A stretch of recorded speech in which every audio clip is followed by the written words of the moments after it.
kwanza ni habari za dunia ukisomewa nami Martha Saranga. Israel imetangaza mpango mkubwa wa kupanua makazi ya Wayahudi katika ukingo wa Magharibi unaodhibitiwa, hatua ambayo wanaharakati wa amani wanasema ni kubwa zaidi katika kipindi cha zaidi ya miaka 30. Serikali hiyo imeidhinisha kuanzishwa kwa makazi mapya 22, baadhi yakiwa tayari yamejengwa kama vituo vya makazi bila kibali rasmi. Makazi haya yanachukuliwa kuwa kinyume cha sheria kwa mujibu wa sheria za kimataifa, ingawa Israel inapinga tafsiri hiyo. Waziri wa ulinzi wa Israel Katz amesema upanuzi huu unalenga kuzuia kuundwa kwa taifa huru la Palestina. Mamlaka ya Palestina imetaja hatua hiyo kuongeza hali ya hatari, huku ikionya kuwa inaweza kuzidisha mivutano katika eneo hilo. Maafisa wa afya nchini Sudan wamesema mlipuko wa kipindupindu katika mji mkuu Khartoum umewaua watu 70 ndani ya kipindi cha siku 2 pekee. Elizabeth Kazibure na maelezo. Mlipuko wa kipindupindu umekuwa mbaya zaidi na wa mara kwa mara tangu vita vilipoanza zaidi ya miaka 2 iliyopita. Miundombinu ya maji safi na salama imeharibiwa na watu wanalazimika kunywa maji machafu. Tangu Agosti mwaka jana, 2/3 ya majimbo yote ya Sudan yameathirika na mlipuko wa kipindupindu. Zaidi ya watu 65,000 wameambukizwa na zaidi ya 1,700 wamefariki dunia. Maafisa wa juu wa jeshi kutoka Thailand na Cambodia wamekutana kujadili namna ya kupunguza mvutano kufuatia tukio la kurushiana risasi lililotokea siku ya Jumatano katika eneo la mpakani linalogombaniwa. Jeshi la Thailand limesema pande zote mbili zimekubaliana kuondoa majeshi yao kutoka eneo hilo lenye mgogoro na kuliacha jukumu la utatuzi kwa kamati ya pamoja ya mipaka. Mkuu wa jeshi la Thailand, Jenerali Pana Klauplotuk, alituma salamu za rambirambi kufuatia kifo cha askari mmoja wa Cambodia aliyeuawa katika makabiliano hayo. Unaendelea kusikiliza taarifa ya habari za dunia kutoka idhaa ya Kiswahili ya BBC. China imekemea vikali kile ilichokiita uamuzi usio wa haki wa Marekani wa kuwakandamiza wanafunzi raia wa China wanaotaka kusoma nchini humo. Beijing imeishutumu utawala wa Rais Donald Trump kwa kutumia itikadi na usalama wa taifa kama visingizio. Samba Tenzi na maelezo. Washington imetangaza kuwa itachukua hatua kali za kufuta visa za wanafunzi wa China. Waziri wa mambo ya nje wa Marekani Marco Rubio amesema wanafunzi watakaofutiwa visa ni pamoja na wale walio na uhusiano na chama cha kikomunisti cha China na wale wanaosoma katika fani nyeti. Maombi ya visa yajayo, yakiwemo kutoka Hong Kong, yatachunguzwa kwa kina zaidi kabla ya kuidhinishwa. Na wanajeshi 10 wa Msumbiji wameuawa katika shambulio lililotekelezwa na kundi lenye msimamo mkali kaskazini mwa nchi hiyo. Shambulio hilo limetokea siku ya Jumanne katika wilaya ya Macomia mkoani Cabo Delgado, eneo lenye utajiri wa gesi asilia. Kundi la Islamic State limedai kuhusika na mashambulizi hayo. Mapema mwezi huu wanajeshi wengine 16 waliuawa katika tukio tofauti ndani ya mkoa huo. Mashambulizi ya kijihadi yameongezeka wakati huu ambapo kampuni ya nishati ya Ufaransa Total inajitahidi kurejesha shughuli zake katika mradi wa gesi wenye thamani ya dola za Marekani bilioni 20. Tangu mwaka 2017, karibu watu milioni 1 wamehama makazi yao kutokana na machafuko hayo yanayoendelea. Hii ni BBC. Taarifa habari za dunia imesomwa na Martha Saranga. Msikilizaji, karibu tena katika matangazo haya ya Dira ya Dunia. Nchini Uganda unaweza kutupata kupitia Radio Lira, Radio Paidha na Radio Kitara. Nchini Tanzania tegea sikio kupitia Radio 1, Loliondo FM na Radio Kwizera.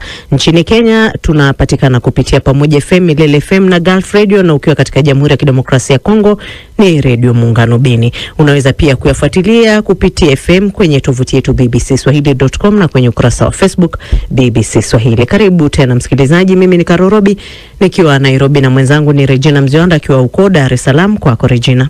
Asante Karorobi na karibu msikilizaji. Na kwa kuanza, Israel imetangaza kuundwa kwa maeneo 21 mapya ya ujenzi wa makazi ya walowezi katika ukingo wa Magharibi.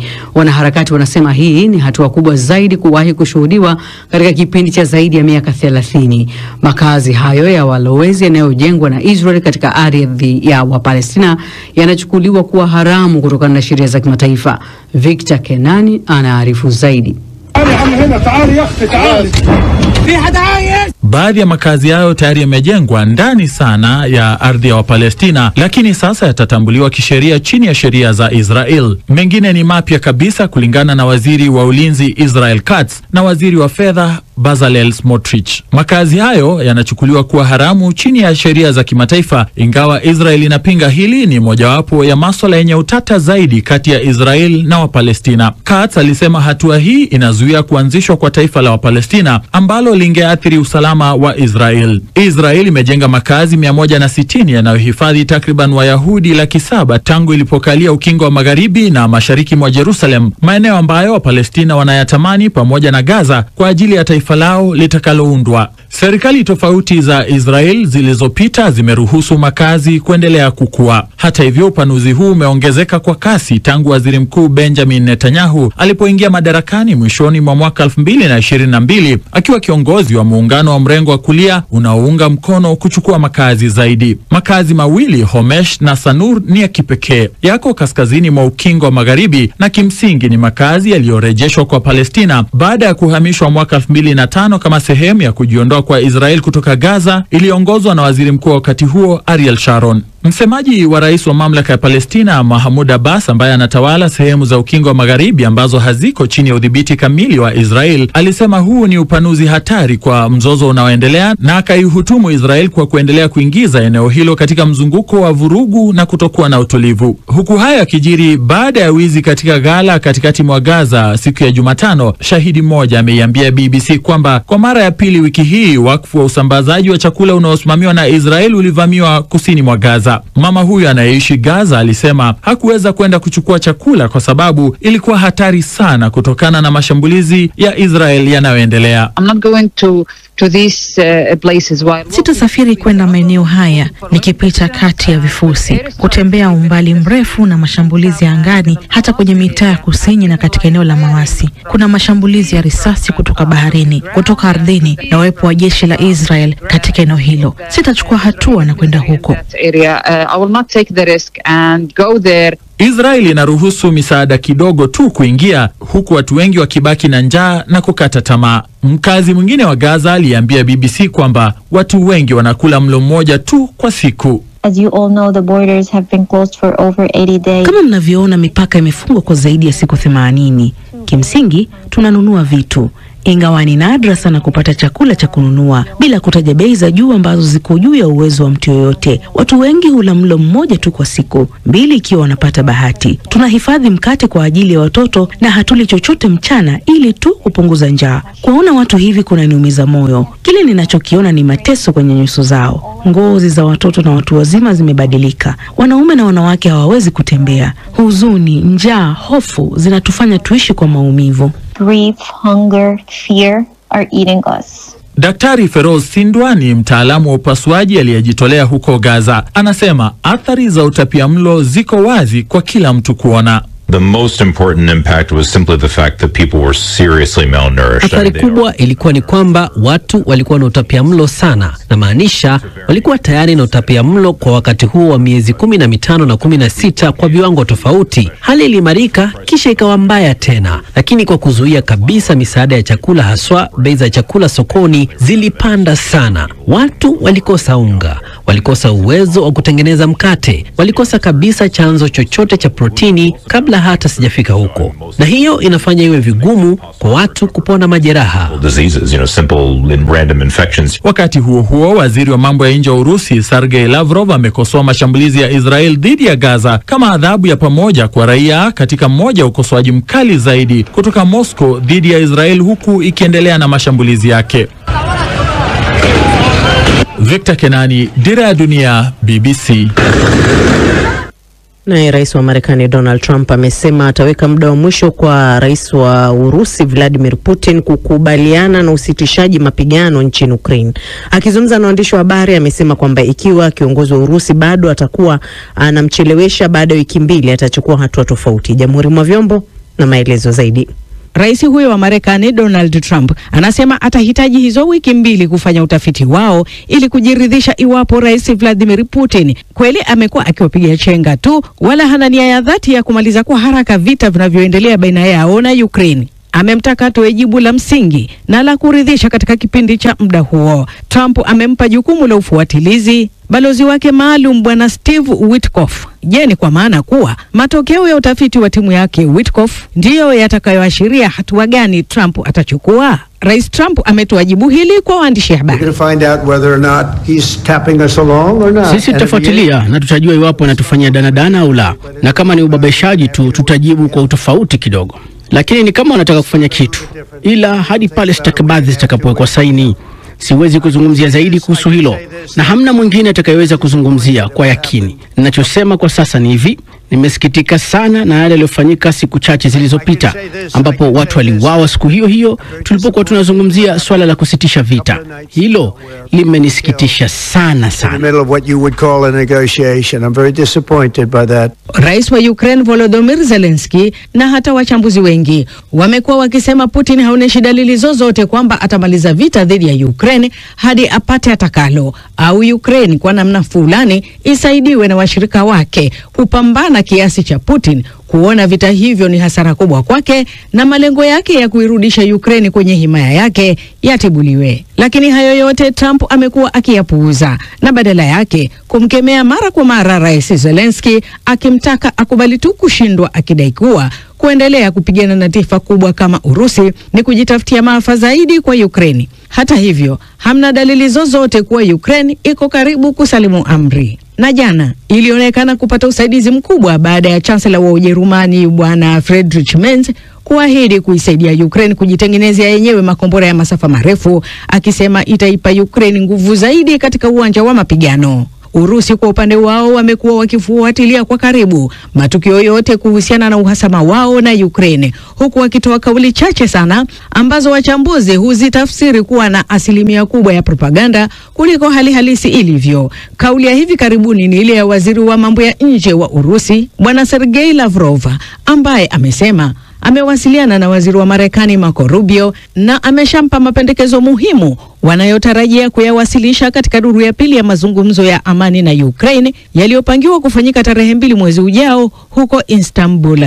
Mazungumzo ya duru ya kwanza yalilalamikiwa pakubwa na Rais Zelensky, ambaye alikuwa anataka kuzungumza ana kwa ana na Rais Putin, lakini badala yake alisema ni jopo la maafisa wa ngazi ya chini tu waliotumwa kwenye kikao hicho. Jamhuri mwa Vyombo, BBC. Naam, kufuatia taarifa hiyo ya Jamhuri mwa Vyombo, awali nimezungumza na mchambuzi wa siasa za Marekani Mubelwa Bandio kutaka kufahamu sababu ikiwa kuna shinikizo la kisiasa, kiuchumi au kimkakati dhidi ya muda wa mwisho aliowekewa Rais Vladimir Putin.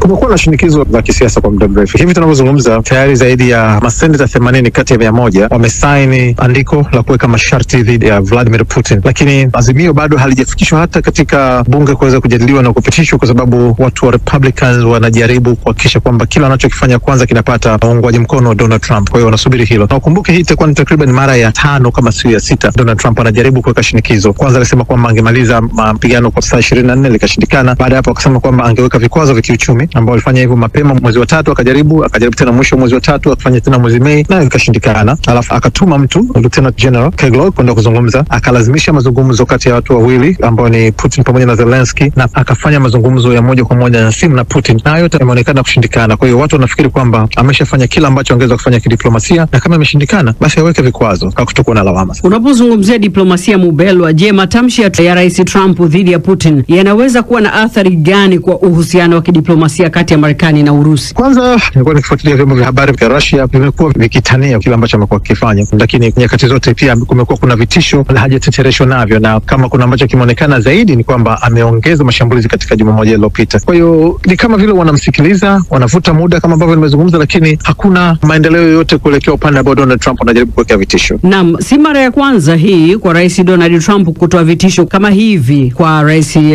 Putin, na hata kwa maeneo mengine duniani duniani mfano Hamas, lakini bado tunaona vita vikiendelea. Kauli ya hivi sasa itakuwa na nguvu tofauti na kutekelezeka? Sidhani. Kama utaangalia katika kipindi cha miezi mitatu iliyopita, Rais Donald Trump kwanza inaweza ikawa na nguvu ya kutekelezeka kama ataamua kutekeleza, lakini amekuwa ni mtu ambaye anatumia vitisho ili kupata mazungumzo, na pale ambapo anakuwa ameijua mazungumzo huwa anarudi nyuma na kusema kwamba okay, tumekubaliana kwamba tutaweza kuzungumza, na nafikiri wameshamgundua pia. Kwa hiyo upo uwezekano kwamba ameweka vitisho hivi akimaanisha kwamba atakuja kutekeleza kile alichotishia, lakini labda kukaribia ama ndani ya siku moja kabla Russia atasema kwamba haya, tufanye mazungumzo, na anaweza kusema kwamba okay, Russia sasa wameweza kukubaliana na vitisho vyangu, nataka mazungumzo na mambo yasiendelee. Kutakuwa kuna namna yote hatujui, kwa sababu inaonekana kila wakati katika mambo mbalimbali wanaposema kwamba tuko tayari kwa mazungumzo, anasema basi naondoa vikwazo, naondoa ushuru, naondoa kitisho fulani ili tuweze kukubaliana. Na nafikiri ni mchezo ambao wameona kwamba anaweza akachezeka, na ndio ambao wanamchezea. Hebu sasa tutazame ikiwa Rais Putin hatatii muda wa mwisho aliopewa na Rais Donald Trump. Je, tutarajie vikwazo vipya, msaada zaidi kwa Ukraine, au hata hatua za kijeshi kuchukuliwa? Sasa hapo patakuwa pagumu kidogo, kwa sababu vikwazo tayari vipo pale na tayari pendekezo lipo. Swala ni kwamba Donald Trump mwenyewe anakuwa anasita kuunga mkono hilo. Sasa hivi anaweza akasema kwamba tuviweke vikwazo na hata kuwa na lawama, kwa sababu atasema amejaribu njia zote za suluhisho lakini imeshindikana. Lakini katika muda wote huu ameonekana kuwa ni mtu ambaye amekuwa akitaka Ukraine ifanye jambo ili vita viweze kuisha, na tangu mwanzo hajaonekana kuweka sharti lolote kwa Russia. Sasa kama itatokea kwa sasa, inaweza ikawa